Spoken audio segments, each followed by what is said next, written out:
ওই সোমালিয়ার বিষয়ে একটা আপডেট চাই। নৌ পরিবহন মন্ত্রী কথা বলেছেন, তিনি বলেছেন যে পররাষ্ট্র মন্ত্রণালয় বিষয়টা তদারকি করছে, এখন পর্যন্ত সবাই নিরাপদ আছে। কূটনৈতিক চ্যানেলে কোনো যোগাযোগ স্থাপন করা সম্ভব হলো কিনা আমাদের পক্ষে? দেখুন, ঘটনাটি অত্যন্ত দুঃখজনক।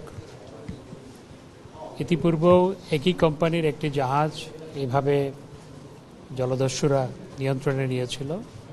3 মাস পর সেই জাহাজ এবং ক্রুদের উদ্ধার করা হয়েছিল। ইতিমধ্যে আমরা reporting centre in Kuala Lumpur, Indian fusion centre in new Delhi, তারপর সিঙ্গাপুরে, এছাড়া all Naval ships from USA, UK, India, China operating in that area আমরা রিপোর্ট করেছি। অন্যান্য সূত্রের মাধ্যমেও আমরা যোগাযোগ করার চেষ্টা করছি, তবে এখনও ফর্মালি জলদস্যুদের সাথে কোনো কন্ট্যাক্ট হয়নি। যারা জাহাজটাকে হাইজ্যাক করেছে তাদের সাথে এখনও কন্ট্যাক্ট হয়নি। আমরা সেকেন্ড পার্টির মাধ্যমে আমরা চেষ্টা করছি এবং সমস্ত জায়গায় যেখানে যেখানে জানানো প্রয়োজন সেটা জানিয়েছি। এইটুকু আপডেট আমার কাছে এই মুহূর্তে আছে।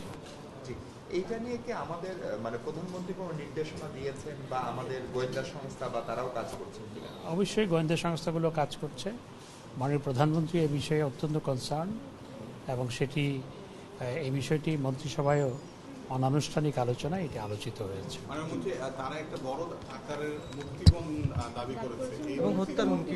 মুক্তিপণে আমাদের চিন্তাটা কি, যে তারা কি এটাকে আমরা পরিশোধ করে তাদেরকে ফিরিয়ে আনবো নাকি পরিশোধ না করে কোনো? আমাদের উদ্দেশ্য হচ্ছে এই জাহাজটাকে এবং একই সাথে নাবিকদেরকে মুক্ত করা।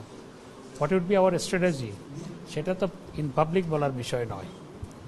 আরেকটা জিনিস মাননীয় মন্ত্রী, আজকে জেআরপি ঘোষিত হচ্ছে, জয়েন্ট রেসপন্স প্ল্যান, রোহিঙ্গাদের অর্থায়নের জন্য। বিকেলে আমাদের প্রধানমন্ত্রীর মুখ্য সচিবও সেখানে আছেন। আমরা দেখছি সেখানে প্রায় 1.5 লাখ লোকের জন্য কোনো টাকা পাওয়া যাচ্ছে না, যারা স্থানীয় বাসিন্দা। দেখুন, আমাদের সচিব সেখানে গেছে এবং প্রধানমন্ত্রীর মুখ্য সচিব সহ অন্যান্য কর্মকর্তারাও সেখানে আছেন।